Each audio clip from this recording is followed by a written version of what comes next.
네, 전국에서 처음 평생학습도시를 선언한 경기도 광명시가 교육으로 새로운 미래를 그리고 있습니다. 개청 40주년을 맞아 발전에 대한 각오가 남다르다고 하는데요. 네, 오늘 이 시간 광명시의 계획을 직접 들어보도록 하겠습니다. 박승원 광명시장 모셨습니다. 어서 오시죠. 네, 안녕하세요. 반갑습니다. 네, 오시는 길은 괜찮았습니까? 네, 생각보다 크게 막히지 않았습니다. 지금은 그래도 교통 상황이 조금 괜찮아진 편이고요. 네, 다행입니다. 네.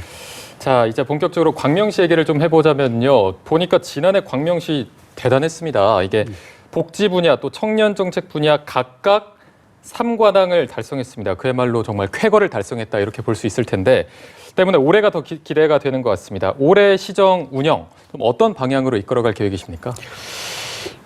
무엇보다 코로나19를 빨리 종식시킬 수 있도록 또 시민 여러분과 또 정부와 함께 노력하는 것이 가장 중요하다고 생각하고요. 네. 코로나19가 끝나면 새로운 일상으로의 대전환을 할 수 있도록 모든 행정력을 집결해야 되지 않나 이렇게 생각을 좀 하고 있고요.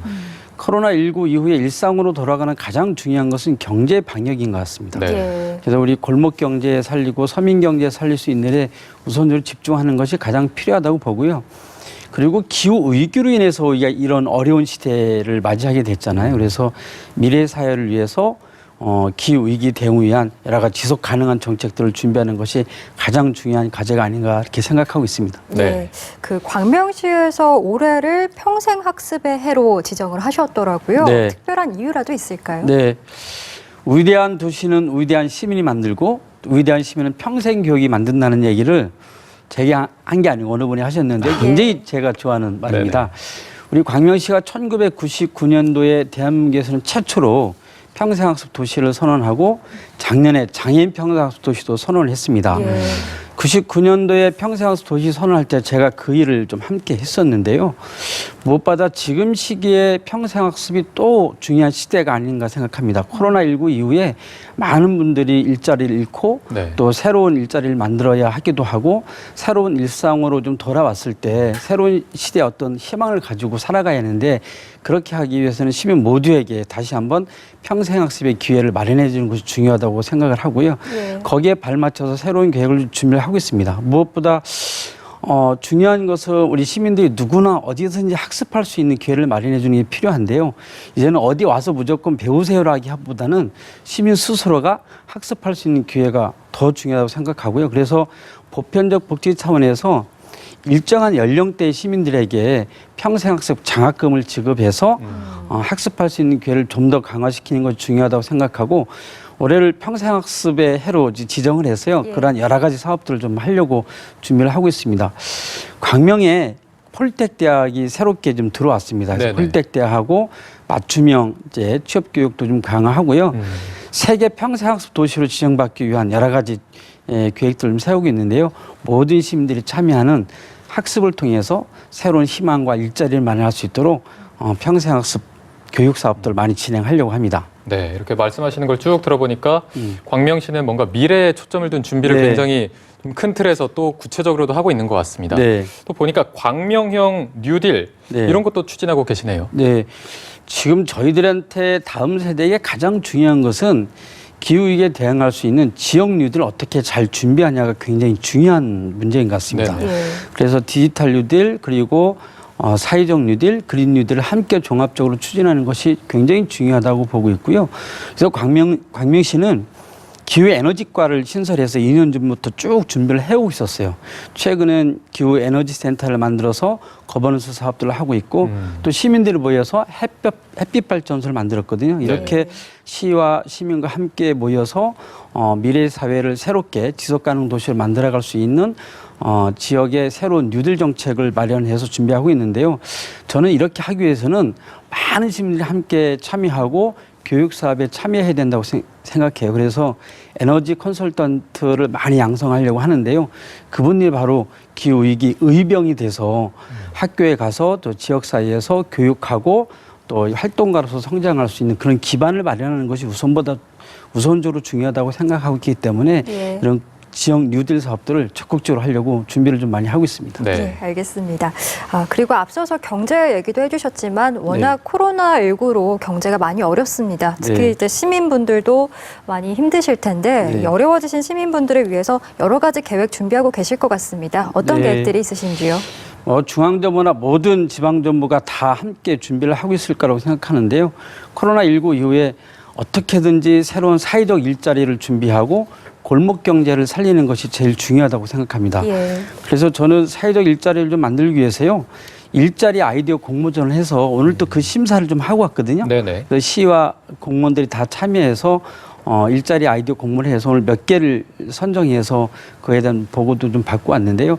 지속적으로 시민들이 이제 코로나로 인해서 일자리 잃은 분들한테 공공 일자리, 사회적 일자리를 제공할 수 있는 것들을 지방 정부가 적극적으로 나서서 해야 된다고 생각하고요. 예. 골목 경제를 살리기 위해서 지역 상권 조직화 사업을 좀 많이 하려고 합니다. 우리 광명시는 자영업 센터를 만들었거든요. 그래서 그 자영업 센터가 중심에서 골목 경제를 살리기 위한 지역 상권 조직화 사업들을 많이 하고 있는데 이런 사업들을 좀 체계적으로 하고요. 그리고 지역 경제의 가장 중요한 핵심적인 리더들은 사회적 경제를 이끌고 있는 분이라고 생각하거든요. 그래서 공정무역을 통한 사회적 경제를 활성화하고 이러한 아주 총체적인 지역 경제를 살리는 일에 최선을 다하는 것이 올해 해야 할 가장 중요한 사업 중에 하나가 아닌가 생각하고요.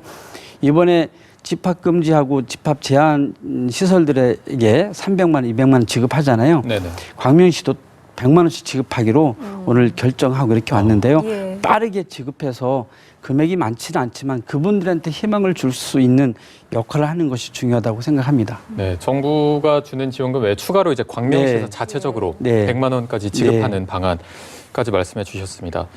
말씀하시는 거에서 이제 교육이나 일자리, 뭐 지역 상권 이런 부분에 굉장히 고민을 많이 하시고 그런 게 네. 느껴지는데 네. 이제 시민들이 생활에서 살아가면서 일상에서 느낄 수 있는 그런 생활 정책 같은 거는 또 어떤 게 있을까요? 생활 정책의 대부분이 시민의 힘으로 나옵니다. 그래서 저는 그 생활 민주주의를 잘 실현하는 것이 중요하다고 생각하거든요. 그래서 작년에 저희 광명시가 모든 동에 주민자치회를 구성했습니다. 그래서 주민총회를 통해서 주민들의 의견을 모아서 정책을 말하는 것이 가장 중요하다고 생각하고요. 그래서 우리가 10,000원씩 주민세를 내고 있는데 그 주민세를 다시 주민들한테 환원해서 스스로 주민들이 마을 사업을 할 수 있도록 시범적으로 작년에 해봤거든요. 그래서 예. 올해는 그 사업을 좀 더 확대시켜 나가려고 하고요.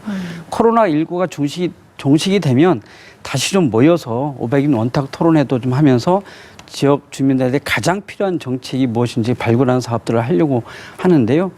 저희가 그 생활 정책에 가장 필요한 것은 사람들이 만나서 토론하고 그것을 합의적으로 모아내는 그런 공감의 정책이 필요한데 코로나 때문에 그것들이 진행되는 것도 굉장히 답답합니다. 네. 예. 네, 참 어렵지만 꼭 그 공감을 이룰 수 있는 정책들도 네. 잘 또 해주셨으면 좋겠습니다.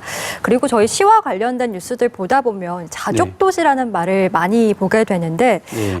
광명시도 자족도시로 성장하기 위한 계획들이 여러 가지 있을 것 같습니다. 네. 좀 소개를 해주시죠. 광명시가 수도권 도시 중에서 좀 규모가 작은 도시입니다. 인구 한 30만에 경기도 32개 시군 중에서 과천, 구리담으로 작은 면적을 갖고 있는 도시인데요.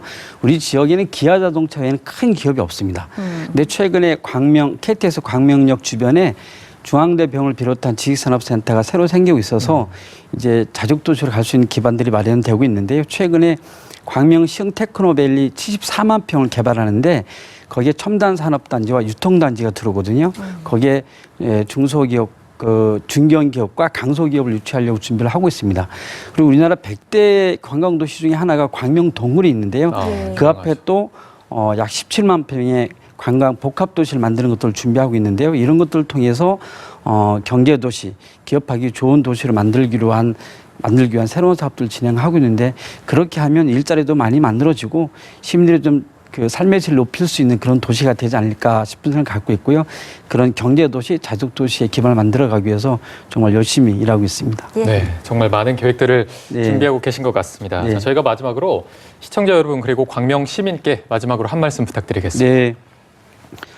우리 시청자 여러분, 광명 시민 여러분, 지난 한 해 코로나19 극복하기 위해서 함께 방역에 참여해 주신 거 진심으로 감사드리고요. 올해 빨리 코로나 종식될 수 있도록 광명시도 모든 행정력을 최대한 동원하려고 합니다. 광명시가 올해 또 시 개청 40주년이 되거든요. 네네. 그동안 40년 동안 광명을 이끌어왔던 주민들께 진심으로 감사드리고요. 앞으로 40년의 새로운 미래 설계해 나갈 때 지금과 같은 그런 기후위기를 잘 대응할 수 있는 지속 가능한 도시가 될 수 있도록 최선을 다해 나가도록 하겠습니다. 시민 여러분들의 많은 동참도 기대합니다. 네. 새해 복 많이 받으십시오.